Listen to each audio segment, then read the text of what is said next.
बिस्मिल्लाहिर्रहमानिर्रहीम बिस्मिल्लाहिर्रहमानिर्रहीम। ये क्लास 9th है, सब्जेक्ट जोग्राफ़ी। और आज का हमारा जो मौजू है वो है relations of India with the world. कल हमने बात की थी कि हिंदुस्तान की हैसियत क्या है as per geographical location of India is concerned with the rest of the world. आज हमें इंडिया के ताल्लुकात की जानकारी हासिल करनी है कि इसके साथ, दुनिया के साथ इसके कैसे ताल्लुकात है इंडिया के। अगर हम इन ताल्लुकात की बात करते हैं, कहा जाता है हिंदुस्तान के जो ताल्लुकात बाकी दुनिया के साथ है ये कंटिन्यू हो रहे हैं, ये चलते आ रहे हैं from ages. Ages means from ancient times, in other words we can say very old. अगर दुनिया से हम ताल्लुकात इंडिया के देखेंगे तो ये बहुत पुराने हैं।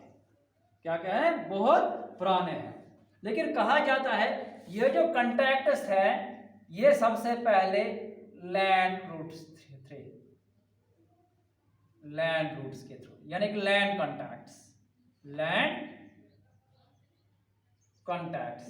जैसा कि हम देखते हैं कि बहुत सारे जो हिंदुस्तान के पहाड़ी सिलसिले हैं इनमें बहुत सारे पासेस हैं जिनसे हिंदुस्तान बाकी विदर खासकर सेंट्रल एशिया के जो इलाके हैं उनके साथ अपनी तजारत पहले से करता आ रहा है। इन्हीं पासेस के थ्रू, यानी कि इन्हीं पहाड़ियों के जरिए, इन्हीं पहाड़ी सिलसिलों को ये पार करते थे इन पासेस के थ्रू और दूसरे मुल्कों में पहुंच जाते थे। अब रही बात मैरीटाइम रूट्स की, कहा जाता है अगर हम इस वक्त देखेंगे तो सबसे ज़्यादा कंटैक्ट खासकर जो हैवी चीज़ें हैं, बल्कि चीज़ें हैं, यहाँ आज की जो ज़्यादातर तजारत है वो मैरीटाइम रूट से होती है।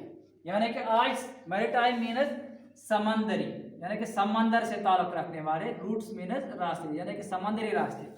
यानी कि लैंड रूट जो थे वो पुराने ज़माने से आए। उसके बाद समंदरी रास्तों से भी बहुत सारे ताल्लुकात कायम हुए, क्योंकि जब मैरीटाइम रूट्स इन्वेंट हुए, ईजाद हुए और ये जो मॉडर्न टेक्नोलॉजी शिप्स में लगाई गई, इन्हें लगा कि समंदरी सफ़र अब सेफ है, तो उसके बाद ये राब्ते भी कायम हो गए। लेकिन ज़मीनी राब्ते पहले से थे। कहा जाता है इन राब्तों से क्या हुआ, कहा जाता है जो आइडियाज थे,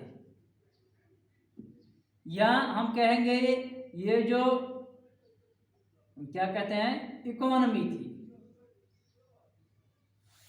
या तिजारत थी, या पॉलिटिक्स थी, या कोई भी चीज, किसी किस्म के कोई भी ख्यालात जो थे ये एक जगह से दूसरी जगह तक पहुंच गए। यानी कि हिंदुस्तान के ख्याल दूसरे मुल्कों में पहुंच गए, हिंदुस्तान की जो सियासत है या कोई भी चीज़ जो हिंदुस्तान में थी वो दूसरी जगहों पे पहुंच गई, और वहां से जो चीज़ें थी वो हिंदुस्तान पहुंच गई। क्योंकि जब लोगों ने एक जगह से दूसरी जगह तिजारत के सिलसिले में, सियासत के सिलसिले में, या किसी और काम के सिलसिले में एक जगह से दूसरी जगह मुंतकिल होना शुरू कर दिया। यानी कि कहा जाता है, जब हम आगे आगे पढ़ेंगे तो कहा जाता है इस चलने से क्या होता है, एक दूसरे के जो तहजीबें हैं उनके असरात एक दूसरे के मुल्कों में दूर से दिखाई दे रहे थे।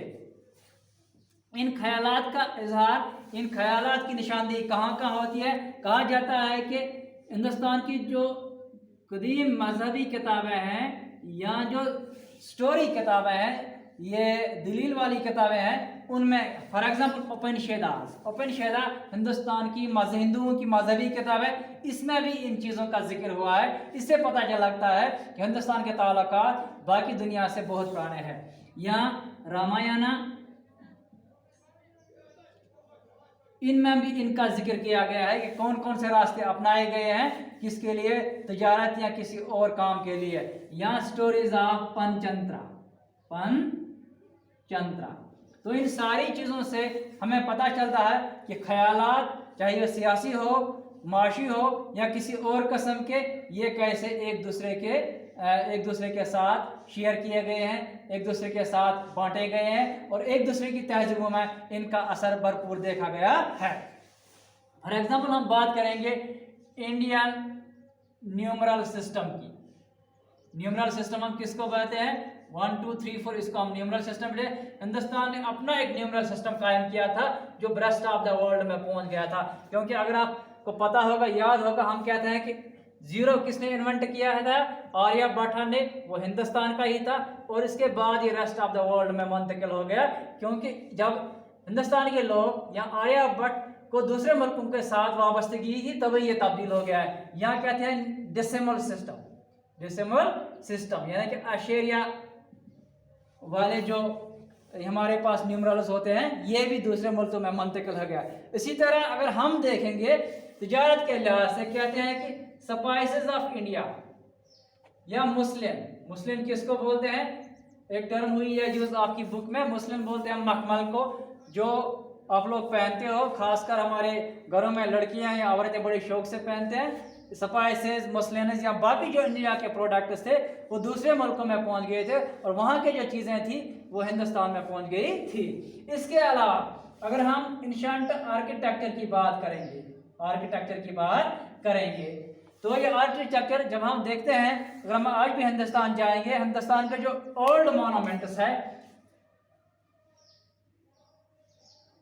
ओल्ड मोनूमेंट्स है जिनमें कुतुब मीनार है, रेड फोर्ट है या बाकी सारे जो है, उनमें साफ तौर पर इस ग्रीक स्कल्पचर जो है, ये यूनान या ये जो सेंट्रल एशिया है,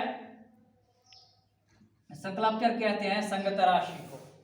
यानी कि ये जो आर्किटेक्चर है, जिन मुल्कों का ये दौरा करते थे उन मुल्कों का आर्किटेक्चर वहां से ला देते हो और ऐसी ही बिल्डिंग, ऐसी ही आर्किटेक्चर उन्होंने हिंदुस्तान में अपनाने की कोशिश की। तो इन सारी चीज़ों से पता चलता है कि जब हम एक दूसरे के मुल्कों में जाते हैं, यानी कि हिंदुस्तान वाले दूसरे मुल्कों में गए, वहाँ के लोग हिंदुस्तान में आए, तो ये असरात, हर तरह के असरात एक दूसरे की तहजीब में देखने को मिली। तो आज के लिए बस इतना ही। आपको पता चला इससे कि हिंदुस्तान के जो ताल्लुकात है वो बहुत पुराने से मुख्तलिफ मुल्कों से, आज का नहीं, हम कहते हैं अमेरिका से ताल्लुकात है, रशिया से ताल्लुकात है या किसी और से ताल्लुकात है, नहीं, ये बहुत पुराने हैं क्योंकि पाकिस्तान, हिंदुस्तान ये सब एक थे।